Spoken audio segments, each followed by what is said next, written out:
Innal hamdalillah nahmaduhu ta'ala wa nasta'inuhu wa nastaghfiruh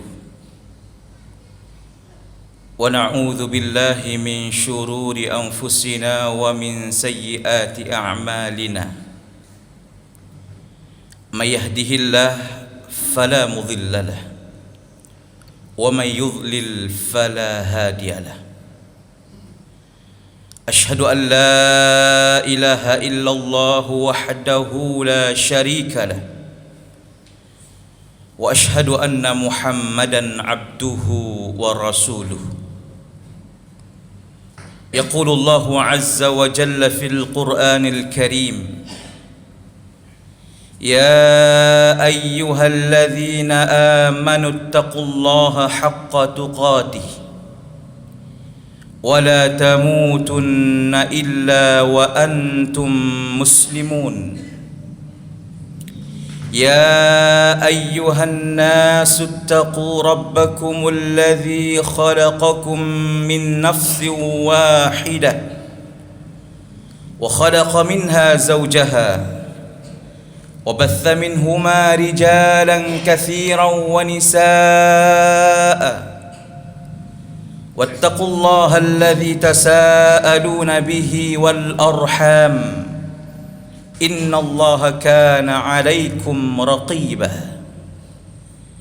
يا أيها الذين آمنوا اتقوا الله وقولوا قولا سديدا يصلح لكم أعمالكم ويغفر لكم ذنوبكم ومن يطع الله ورسوله فقد فاز فوزا عظيما أما بعد فإن أصدق الحديث كتاب الله. Sesungguhnya sejujur ucapan itu adalah kata Allah, firman Allah. Wa khairal hadi hadi Muhammadin sallallahu alaihi wasallam. Dan sebaik petunjuk itu adalah petunjuk Nabi Muhammad sallallahu alaihi wasallam. Wa syarrul umuri muhdatsatuha. Dan seburuk-buruk perkara itu adalah mengadakan urusan baru dalam agama. Wa kullu muhdatsatin bid'ah. Dan setiap perkara baru dalam agama itu adalah bid'ah. Wa kullu bid'atin dhalalah. Dan setiap bid'ah itu adalah kesesatan. Wa kullu dhalalatin finnar. Dan setiap kesesatan itu tempatnya di dalam neraka. Ma'asyiral muslimin, sidang jamaah Jumat yang dimuliakan Allah Subhanahu wa taala. Para ulama kita telah mengatakan bahwasannya secara garis besar Al-Quranul Karim membahas tentang 3 pembahasan. Sepertiganya berbicara tentang masalah tauhid. Sepertiga berbicara tentang masalah hukum-hukum. Dan sepertiganya lagi berbicara tentang masalah kisah-kisah. Maka di antara kisah yang sangat banyak Allah Subhanahu wa taala sebutkan di dalam Al-Qur'anul Karim adalah kisah tentang Bani Israel. Kisah tentang orang-orang Yahudi. Sebagaimana kita ketahui kaum muslimin yang dirahmati Allah Subhanahu wa taala, Bani Israel atau orang-orang Yahudi dikenal sebagai manusia yang sangat membangkang terhadap perintah-perintah Allah Subhanahu wa taala dan membangkang terhadap rasul-rasul mereka. Mereka adalah manusia-manusia yang sangat membangkang. Manusia-manusia yang sangat sering menyakiti nabi-nabi mereka. Maka di antara nabi dan rasul yang sangat banyak disakiti oleh mereka adalah Nabiullah Musa alaihi salam. Nabi Musa alaihi salam telah banyak mendapatkan berbagai macam perlakuan yang tidak baik dari Bani Israel.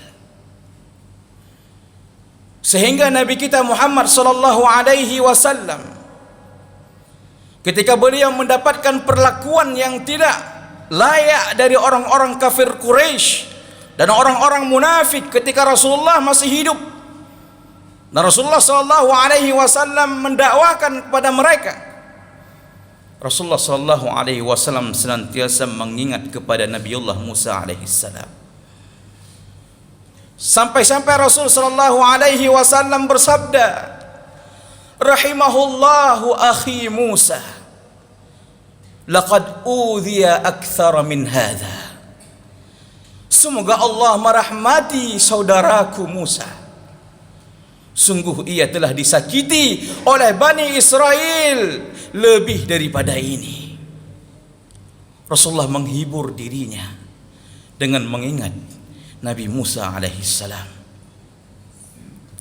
Ma'asyiral muslimin, sedang jamaah Jumat yang dimuliakan Allah Subhanahu wa taala. Salah satu kisah yang Allah Subhanahu wa taala abadikan di dalam Al-Qur'anul Karim. Yang ini menjadi pelajaran untuk kita semuanya, jemaah dimuliakan Allah. Terdapat di dalam surah Al-Baqarah ayat 65 dan 66. Allah Subhanahu wa taala berfirman, "Walaqad 'alimtumul ladzina i'tadaw minkum fis sabt faqulna lahum kunu qiradatan khasiin." Dan kalian dan kamu telah mengetahui tentang orang-orang yang melakukan pelanggaran pada hari Sabtu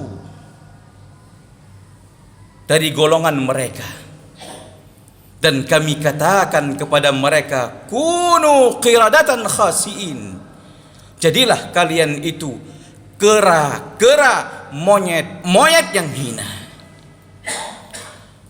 Faja'alnaha nakalan lima baina yadayha wa ma khalfaha wa mau'izatan lil muttaqin. Dan kami jadikan itu sebagai pelajaran, sebagai peringatan kepada orang-orang yang ada di masa itu dan orang-orang yang datang di kemudian hari, dan menjadi peringatan dan pelajaran bagi orang-orang yang bertakwa. Tentang kisah ini, jemaah dimuliakan Allah Subhanahu wa taala, Rasulullah sallallahu alaihi wasallam telah menyebutkan di dalam hadisnya. Kata Rasul sallallahu alaihi wasallam berdasarkan makna dalam hadis, sebenarnya setiap umat itu disyariatkan kepada mereka untuk beribadah pada hari Jumat. Jadi hari Jumat itu bukan hanya perintah untuk beribadah khusus untuk umat Muhammad, tapi umat-umat sebelum Muhammad pun diperintahkan untuk beribadah kepada Allah pada hari Jumat, termasuk kepada Banu Israel. Akan tetapi mereka membangkang. Mereka menggunakan logika mereka, menggunakan akal mereka untuk membantah perintah Allah dan perintah Rasul mereka. Dan mereka mengatakan, Allah telah menciptakan langit dan bumi memulainya pada hari Ahad, kemudian Allah selesaikan pada hari Jumat. Dan Allah, mereka menuduh Allah, ingat, inilah keburukan mereka itu. Mereka menuduh Allah Subhanahu wa taala hari Sabtu sebagai hari istirahat bagi Allah. Wal'iyadu billah. Allah bantah dalam Al-Quran terhadap apa yang mereka lakukan di dalam surah Qaf ayat 36. Walaqad khalaqnas samawati wal arda wa ma bainahuma fi sittati ayyam wa ma massana min lughub. Telah kami ciptakan langit dan bumi dan apa di antara keduanya dalam 6 masa, dan kami tidak merasakan kelelahan sedikit pun, kata Allah. Tapi mereka menuduh Allah beristirahat pada hari Sabtu. Maka mereka meminta kepada Allah Subhanahu wa taala agar untuk digantikan hari Jumat dengan hari Sabtu lewat nabi mereka. Maka Allah pun mengabulkan. Allah berikan kepada mereka hari Sabtu sebagai hari untuk beribadah. Karena mereka membangkang kepada Allah, Allah berikan kepada mereka, dan Allah beratkan kepada mereka pada hari Sabtu itu. Allah larang mereka untuk berniaga hari Sabtu. Allah larang kepada mereka bercocok tanam. Allah larang kepada mereka untuk pergi ke laut mencari ikan pada hari itu. Dicoba oleh Allah mereka itu. Allah ceritakan di dalam surah Al-A'raf ayat 163. Nanti jemaah bisa baca sendiri. Allah coba terutama kepada Bani Israel yang tinggal di daerah pesisir dekat laut. Allah coba mereka pada hari Sabtu. Allah Subhanahu wa taala menjadikan laut itu penuh dengan ikan-ikan yang luar biasa, ikan-ikan yang gemuk, ikan-ikan yang begitu menggiurkan. Allah coba mereka. Akan tapi sudah ada larangan tadi, mereka meminta hari Sabtu sebagai hari untuk fokus beribadah, untuk tidak bekerja. Allah kirimkan ikan-ikan itu. Khusus hari Sabtu datang ikan itu. Ketika datang di sore hari, ikan pergi, dan Sabtu depan dia datang kembali. Itulah Bani Israel, mereka pembangkang. Akhirnya mereka membuat makar, membuat hilah, membuat tipu daya, ingin menipu Allah Subhanahu wa taala, membohongi Allah Subhanahu wa taala. Ketika hari Sabtu datang ikan yang banyak, mereka tidak menangkap ikan. Akan tapi mereka mengambil, yaitu hanya meletakkan, yaitu tempat penangkapan, tidak mengambilnya. Meletakkan tempat penangkapan, tapi tidak mengambilnya ke darat. Mereka mengambilnya nanti pada hari Minggu. Maka Allah murka kepada mereka. Dan Allah Subhanahu wa taala katakan, kunu qiradatan khasiin. Jadilah kalian kera yang hina. Allah kutuk mereka. Kata para ulama tafsir, itu ada dua penafsiran. Jadilah kalian kera yang hina. Pendapat yang pertama mengatakan mereka itu benar-benar diubah wujud mereka seperti wujudnya kera. Dan mereka dibiarkan hidup selama 3 hari dalam keadaan wujud menjadi kera, kemudian dihancurkan oleh Allah Subhanahu wa taala. Disebutkan di dalam kitab tafsir Ibnu Katsir rahimahullah. Pendapat yang kedua mengatakan hati mereka diubah bagaikan hatinya kera. Allah membuat hati mereka bagaikan hati kera. Membuat perangai mereka, perilaku mereka, karakter mereka seperti karakternya kera, seperti karakternya monyet. Hati mereka keras. Kaum muslimin yang dirahmati Allah Subhanahu wa taala. Apa yang kita ingin sampaikan pada hari ini? Ini adalah menjadi pelajaran untuk kita semuanya. Yang hadir di rumah Allah yang mulia ini ataupun yang mendengar khutbah ini pada hari ini. Bagi kita yang masih menganggap hari Jumat itu sebagai hari biasa, bagi kita yang belum bisa mengagungkan keagungan hari Jumat, Sayyidul Ayyam, penghulunya hari yang paling mulia. Banyak kita lihat hari ini kaum muslimin menganggap hari Jumat itu adalah sebagai hari biasa. Ingat kaum muslimin, kalau kita menganggap hari Jumat ini seperti hari biasa, seakan-akan tidak ada keutamaan di dalamnya, ingat suatu saat barangkali Allah Subhanahu wa taala akan murka kepada kita. Allah Subhanahu wa taala akan mengutuk kita. Bisa saja Allah Subhanahu wa taala akan merubah wujud kita, ataupun Allah akan mengeraskan hati kita bagaikan hati kera. Maka kita hari ini perlu kita perhatikan tentang keutamaan hari Jumat. Perlu kita mempelajari, menuntut ilmu tentang masalah apa keutamaan hari Jumat, amalan apa yang diperintahkan kepada kita, apa adab-adabnya. Maka pada hari yang mulia ini saya akan menyampaikan sedikit beberapa amalan dan adab yang perlu kita perhatikan pada hari Jumat, supaya kita benar-benar menta'zimkan hari Jumat dan tidak seperti orang-orang Bani Israel, orang-orang Yahudi yang melecehkan hari kebesaran mereka. Yang pertama, amalan yang perlu kita lakukan ketika kita berada di pagi hari Jumat, ketika kita sholat subuh, disunnahkan kepada kita pada rakaat yang pertama untuk membaca surat As-Sajdah. Rakaat yang kedua membaca surah Al-Insan. Dan juga disunahkan kepada kita untuk membaca surah Al-Kahfi pada hari Jumat. Disunahkan kepada kita untuk memperbanyakkan solawat kepada Rasul sallallahu alaihi wasallam pada hari Jumat. Kata Rasul sallallahu alaihi wasallam, "Man shalla alayya yaumal jum'ah wa lailatal jum'ah. Barang siapa yang salawat kepadaku pada hari Jumat dan malam Jumat, satu salawat dibalas oleh Allah dengan 10 salawat. Juga amalan yang disunahkan kepada kita pada hari Jumat untuk memperbanyakkan doa. Kata para ulama, doa karena pada hari Jumat adalah hari yang paling mustajabah doa. Ada yang mengatakan di saat khatib naik di atas mimbar sampai khatib turun. Ada yang mengatakan ini pendapat yang kuat setelah salat asar hingga sebelum masuknya waktu maghrib. Waktu itu kita berdoa kepada Allah Subhanahu wa taala. Kemudian disunahkan kepada kita bagi yang menghadiri Jumat ketika datang masuk ke dalam masjid untuk salat tahiyatul masjid, jangan langsung duduk.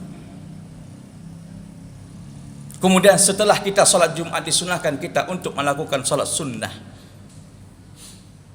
Kemudian di antara adab yang Rasulullah sallallahu alaihi wasallam ajarkan kepada kita pada hari Jumat, sebelum datang menghadiri Jumat ke masjid disunahkan kita untuk mandi seperti mandi junub. Kemudian disunahkan kepada kita untuk memakai pakaian yang rapi, yang bagus, yang sopan. Kalau bisa memakai pakaian warna yang dicintai oleh Rasul sallallahu alaihi wasallam, yaitu warna putih. Kemudian jemaah dimuliakan Allah Subhanahu wa taala, disunnahkan kepada kita untuk memakai wangi-wangian supaya tidak terganggu orang di samping kita dengan bau yang keluar dari badan kita. Disunahkan kepada kita ketika kita duduk sampai ke masjid, duduk mendengarkan khutbah dengan baik, diam dan tidak berbicara. Karena barang siapa yang berbicara dan mengatakan kepada saudaranya diamlah sedangkan khatib sedang berkhutbah, maka Jumatnya dianggap gugur. Dan disunnahkan ketika datang ke masjid pada hari Jumat untuk mendekati khatib dan imam, langsung memenuhi saf yang pertama, kedua, ketiga dan seterusnya. Kaum muslimin yang dirahmati Allah Subhanahu wa taala, ini salah satu cara kita mengagungkan hari Jumat, memperhatikan amalan-amalan apa yang diperintahkan kepada kita oleh Allah dan Rasul, dan adab-adab yang diajarkan kepada kita. Fa'tabiru ya ulil albab la'allakum turhamun. Aqulu qawli hadza wa astaghfirullah li wa lakum wa lisa'iril muslimin fastaghfiruhu innahu wal ghafurur rahim.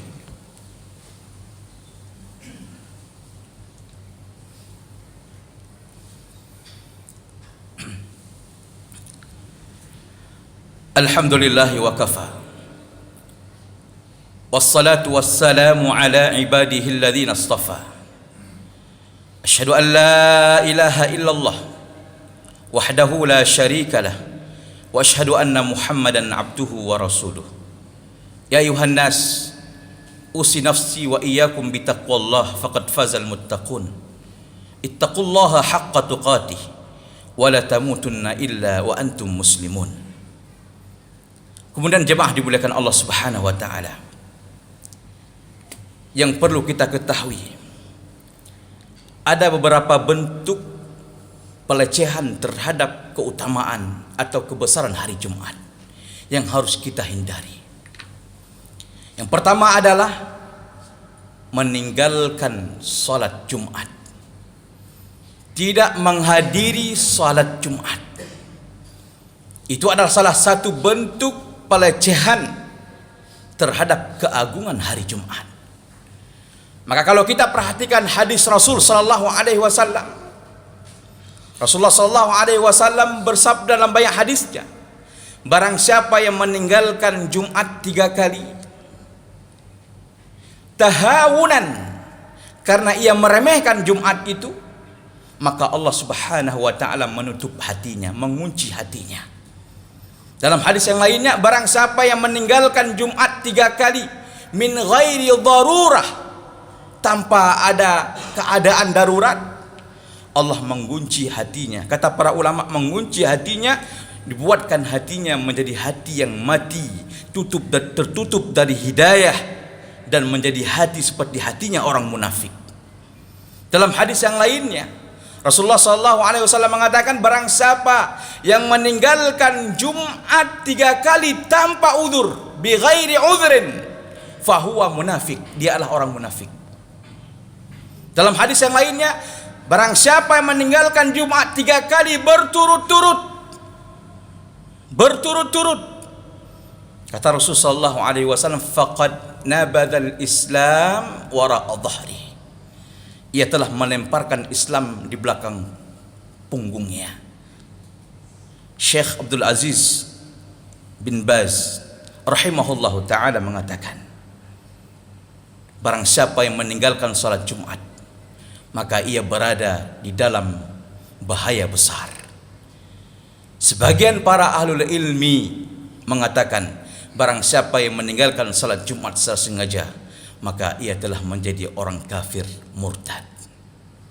Maka hati-hatilah jemaah dimuliakan Allah Subhanahu wa taala. Hati-hatilah. Maka marilah kita menjaga diri kita, mengajak saudara-saudara kita yang belum mendapat hidayah untuk hadir menuju ke rumah Allah, untuk melakukan salat Jumat, yang mereka beragama Islam.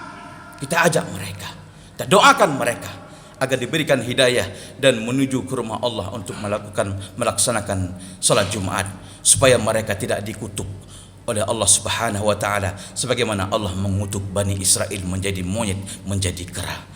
Inna Allah wa malaikatahu yusalluna 'alan nabi ya ayyuhalladzina amanu sallu 'alaihi wa sallimu taslima. Allahumma ighfir lil muslimina wal muslimat wal mu'minina wal mu'minat al ahya'i minhum wal amwat birahmatika ya arhamar rahimin. Rabbana la tuzigh qulubana ba'da idh hadaitana wa hab lana min ladunka rahmah innaka antal wahhab. Rabbana zalamna anfusana wa in lam taghfir lana wa tarhamna lanakunanna minal khasirin. Rabbana atina fid dunya hasanah wa fil akhirati hasanah wa qina adzaban nar. Wa sallallahu wa sallama ala nabiyyina Muhammad wa ala alihi wa ashabi ajma'in. Aqimus salah.